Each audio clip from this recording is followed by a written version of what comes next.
welcome to the show world of Bollywood. Here we'll fill you in the inside happenings of B-Town. Who sandwiched him, who ditched whom, hookups, breakups, link-ups, everything presented to you in this half-hour. But before we start, let's check out what's making headlines today. News breakers में दिखाएंगे Madras cafe की cast John Abraham, Nargis Fakhri और शुजीत सरकार से एक exclusive chat. Global Indian icon Aishwarya Rai Bachchan ने Indian media के सामने ही कैसे थ्रो किया एटीट्यूड, इन्वेस्टिगेट करेंगे इनसाइड आउट में। ग्रैंड मस्ती से बॉलीवुड में डेब्यू कर रही एक्ट्रेस कायनात अरोरा ने 25 कैंसर पेशेंट्स को राखी बांधकर दिखाया अपना noble side. Veteran actor Kader Khan ने देखी film once upon a time in Mumbai Dobaara, कहा बॉलीवुड में जल्द करना चाहता हूँ वापसी। और साथ ही बताएंगे कि आखिर क्यों नहीं आए सलमान श्रीदेवी की 50th बर्थडे पार्टी में। आज के शो की शुरुआत करते हैं जॉन इब्राहिम की second home production film Madras cafe की स्टार कास्ट के साथ हुए एक एक्सक्लूसिव इंटरव्यू के साथ, जो कि हुआ जब ये आए थे जिंग और ईटीसी के स्टूडियोज में। So let's hear them out. ये मद्रास कैफे में कॉफी कम और ज्यादा gun powder. It's a realistic action film और एक पॉलिटिकल थ्रिलर, काफी अलग है। मतलब अगर आप ऑडियंस को दाल चावल खिला रहे हैं हर रोज और एक बार ही आप उन्हें सुशी खिलाए, It's a completely different dish. So I think Madras Cafe is that. मैं एक ऐसा स्पाई फिल्म बनाने का सोच रहा था जो हम हिंदुस्तान में always compare to European cinema और हॉलीवुड सिनेमा, जो उसका रियलिस्टिक जो जोन होता है। सो मैं वैसा एक वॉर फिल्म ऑडियंस को कैटर करना चाह रहा था। और ये बैकड्रॉप इंडिया और पाकिस्तान में हमने बहुत सारी फिल्में की हैं और देखी हैं। करेक्ट। सो मुझे लगा कि एक नया विजुअल बैकड्रॉप होना चाहिए, जिसकी वजह से हमने ये श्रीलंकन सिविल वॉर लिया। एक फॉरेन जर्नलिस्ट चाहिए था, वॉर कॉरेस्पॉन्डेंट। तो इनका जो लैंग्वेज है पूरे फिल्म में मेनली इंग्लिश में है। We have used subtitles for her, जो इनके लिए कंफर्टेबल था बिकॉज ये यहाँ से है नहीं, तो अमेरिका से हैं। But we wanted an Indian girl who is lived abroad. It was a new and fun interesting experience. If I speak Hindi, I think the accent has come down quite a bit. Diction classes, a lot of classes. A lot of classes. A lot of ka, kha, ga, ga, cha, cha, ga, ra, ara, ta, ta, ta. Oh my God. Let me tell you, that was something else. But no, you know what? It feels really nice to learn a new language. I have a new life and a new soul with each new language. I'm gonna get wet. I'm gonna get wet. I'm gonna get...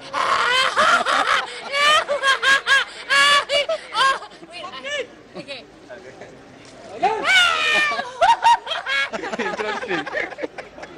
इस film में कोई गाने नहीं है इस film में, लेकिन बहुत सारा आपको रियलिस्टिक एक्शन जरूर मिलेगा। इस तरह का रियलिस्टिक एक्शन ना मैंने पहले कभी किया है, ना मैंने हिंदी सिनेमा में देखा है। शायद ये पहली बार इस तरह का real see civil war is not easy to create. I mean it's like a mayhem, you know, where 3 countries are involved, 2 countries are involved, refugees are involved, and then a soldier who's gone there as an agent. Then there is a pretty war correspondent also in the middle of the jungle. So, you know, it's a serious affair. Well, ये तो थी इस exclusive interview की कुछ highlights. ये पूरा interaction देखने के लिए tune in to ETC Bollywood business on 22 August 8:30 PM only on Zee ETC. I'm an actor. मुझसे ये मत पूछिए ना, मैं तो ऑफर्स नहीं दे रही हूँ। मगर as a senior actress, that's why I'm asking. These are questions that you should ask the rest of the business. These are not the questions that can be directed at an actor. I respect the plan of the people I'm working with, and I give them the opportunity to go ahead and make the announcements. How do you think I celebrate Raksha Bandhan? Attitude, and loads of politically correct attitude. So sweet. Thank you so much. Thank you. एक लंबे break के बाद ऐश्वर्या राय बच्चन अपने इस back in shape and stunning look में आई थी एक international real estate property की ब्रांड एम्बेसडर बनकर।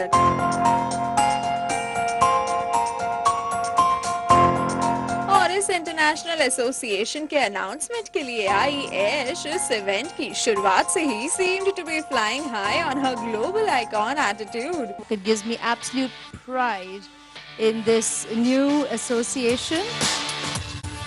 Yes, I've had the privilege and the opportunity to travel extensively and have a blessed life. और और इसके बाद जब मीडिया से इनका इंटरैक्शन शुरू हुआ तो एक के बाद एक ऐश्वर्या के जवाबों से ऐसा लगा जैसे कि वो कसम खाकर आई थी कि यहाँ इस एंडोर्समेंट के बजाय किसी भी सवाल का जवाब तो देंगी, लेकिन सीधा सीधा नहीं देंगी। It's always been me and that about me will never change. चाहे सवाल सिल्वर स्क्रीन पर वापसी करने का हो, It's been a while since we've seen you on the silver screen. Can you tell us when is that happening? Reading scripts and work is getting finalized, but it really is the prerogative of the, as has always been, the directors and the producers to make the announcements. या फिर अपनी रक्षा बंधन plans share करने का। सब लोग जानना चाहेंगे कि मतलब how do you celebrate Raksha Bandhan and if you can wish viewers Raksha Bandhan. I won't get down to how I celebrate Raksha Bandhan. I just like to take this opportunity to wish all your viewers, all your readers a very, very happy Raksha Bandhan. या चाहे सवाल इनके real estate endorsement से ही क्यों ना जुड़ा हो। Dubai में भी शायद आप लोग कुछ इन्वेस्टमेंट करने वाले हैं। Is that We right? are discussing the park, so I think we should stick to the topic. Mrs Bachchan यहाँ हर सवाल पर अपने अनक्लियर जवाबों से मीडिया को अंडर एस्टिमेट करती नजर आईं। जितनी भी हमारी सीनियर एक्ट्रेसेस हैं उनको आजकल स्पेशल नंबर्स के लिए ज्यादा ऑफर किया जाता है रेदर देन यू नो पूरा film. I am an actor. मुझसे ये मत पूछिए ना, मैं तो ऑफर्स नहीं दे रही हूँ। नहीं मगर as a senior actress that's These why are I'm asking. questions that you should ask the rest of the business. These are not the questions that can be directed at an actor. और तो और जब हमने ऐश्वर्या से सीधे सीधे भंसाली की film Ramlila में डांस नंबर करने की बात पर एक्सेप्टेंस या डिनायल मांगा तो यहाँ भी ऐश्वर्या ने एक पॉलिटिकली करेक्ट जवाब का जाल बुनकर कोई क्लैरिफिकेशन नहीं दिया। Is there any confirmation or will you deny the story that you could be coming back with Sanjay Leela Bhansali's Ram Leela? Should he not be saying it? Have we been in talks? Yes, but the conclusion and the consequence of it, when we arrive at it, there will be announcements made. In fact अपने fans के साथ अपने राखी plans share करने की बात पर भी ऐश्वर्या ने दिया ये अनहम्बलिंग reply. I won't get down to how I celebrate Raksha Bandhan. I just like to take this opportunity to wish all your viewers, all your readers a very, very happy Raksha Bandhan. And from now on, I think we're going to have so many festivals right up to Diwali. So we'll take the opportunity from time to time to wish all your viewers for each one of them, beginning now with Raksha Bandhan. Well, ऐश आप यहाँ विशेष भले ही हमारे viewers को दे रही हूँ, but let us remind you कि हमारे ये व्यूअर्स ही आपके वो फैंस हैं जिन्होंने आज आपको एक ग्लोबल आइकॉन बनाया है। सो इस तरह मीडिया पर अपना गुरूर और एटीट्यूड थ्रो करने से पहले जरा अपने फैंस का भी ख्याल कर लेंगी तो आपके कमबैक के लिए अच्छा होगा। सुरुचि महात्पुर कतकोरे, जिंक, मुंबई।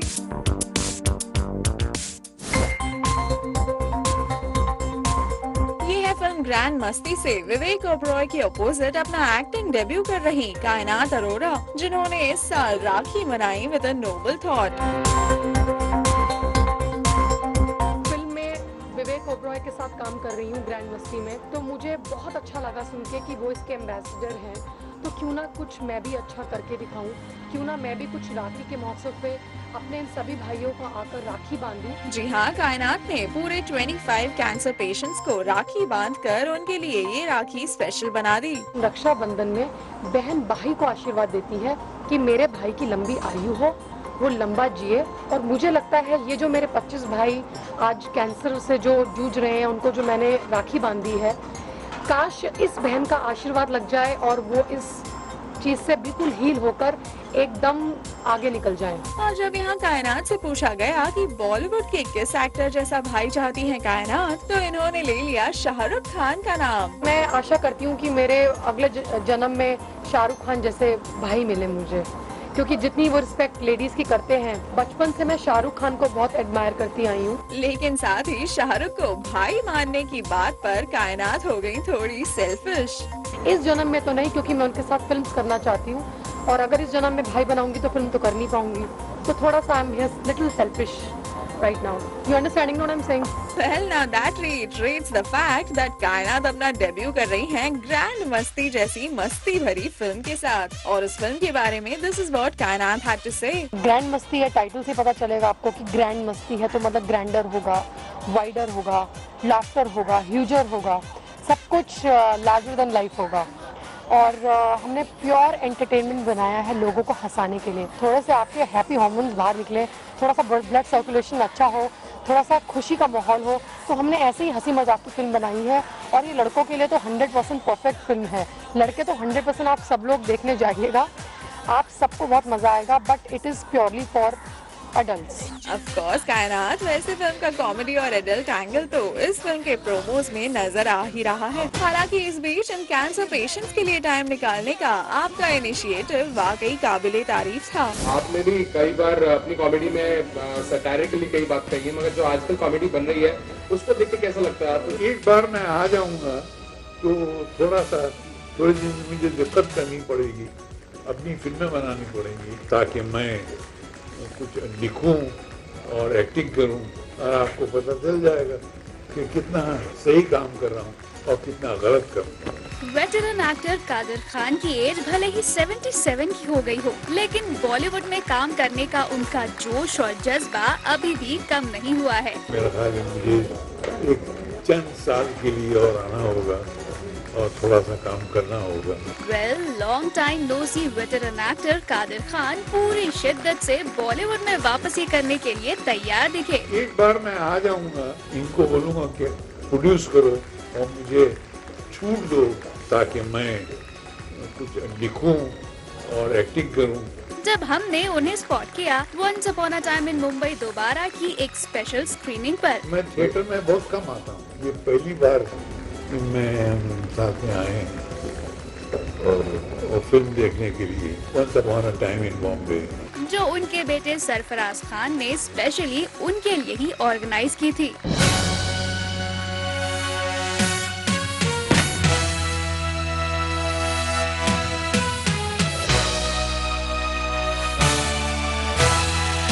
काम अच्छा कर रहा है ये, और जहाँ मैंने गाड़ी छोड़ी थी वहाँ तक पहुँच जाएगा ये बहुत जल्द, और उसके बाद फिर ये आगे बढ़ेगा। इस फिल्म में अक्षय के बेस्ट फ्रेंड का रोल प्ले कर रहे सरफराज की परफॉर्मेंस देखने आए कादर खान ने यहाँ आज के सिनेमा और स्टार्स के बारे में ढेरों बातें की। कभी वो बॉलीवुड के लेटेस्ट ट्रेंड्स पर बात करते रहे। काल पड़ा है असल में लफ्जों का और जुमलों के इस्तेमाल का। मैं इन सब लकवियात से, इन सब बातों से दूर रहता हूँ। 100 करोड़ और 500 करोड़ और 300 करोड़ से। तो कभी वेटरन एक्टर्स दिलीप कुमार और अमिताभ बच्चन से जुड़ी ढेरों इंटरेस्टिंग रिविलेशंस करते दिखे। अमिताभ बच्चन ने एक ऐसा आदमी था जिसने जिंदगी में कभी लेट आना सीखा ही नहीं। वो 8 बजे का बोलता था तो 8 बजे में 5 मिनट कम होते थे और वो सेट पे होता था विद मेकअप। और यही देखा देखी जितेंद्र में थी क्वालिटी। मर्द का मुस्कुराना और मर्द का रोना, ये दो बहुत लाजवाब चीजें हैं, और दिलीप कुमार ने ये दो चीजें ऐसे तरीके से लोगों को बताई कि लोग दीवाने हो गए। और उसी की स्टडी करके अमिताभ बच्चन आपके सामने है बिल्कुल भी। उसके बाद बहुत अच्छी आवाज़ थी, अच्छी हाइट थी, अच्छी फाइट करता था, डांस भी कर लेता था, मगर रोना यहाँ पर दिक्कत होती थी। दिलीप कुमार से बहुत कुछ सीखा हमने। और कभी ढेरों फिल्में साथ कर चुके गोविंदा की पोल खोलते भी नजर आए। आप एक ऐसे एक्टर के साथ भी काम किया है गोविंदा, जो कभी सेट पे टाइम से नहीं आते थे, तो उनके बारे में क्या कहना चाहेंगे आप? एक ही मिसाल है मेरे पास, वो ये है कि उन्होंने एक बार मुझे एक घड़ी दिखाई, कहा कि ये 40 लाख की घड़ी है। मैंने कहा फायदा क्या है? 40 लाख की घड़ी है और 10 लाख का जो वक्त रोज एक सेकंड तेरा जाता है, उस पर तो कभी तो अमल करता नहीं। लेकिन जब हमने उनसे उनके फेवरेट एक्टर के बारे में जानना चाहा तो शुरू कर दी कादर साहब ने डायलॉग बाजी। जो भी अच्छा काम करता है वो मेरा फेवरेट है। अच्छा काम करना जरूरी है, और जिसको काम नहीं आता है वो अच्छा नहीं। वो सुपरस्टार हो सकता है, अच्छा नहीं होगा। कोई भी ऐसा एक्टर है जिसको आप समझते हैं कि वाकई में अच्छा काम कर रहा है आज के दौर में? क्यों मुझसे नाम उगलवाना चाहते हैं?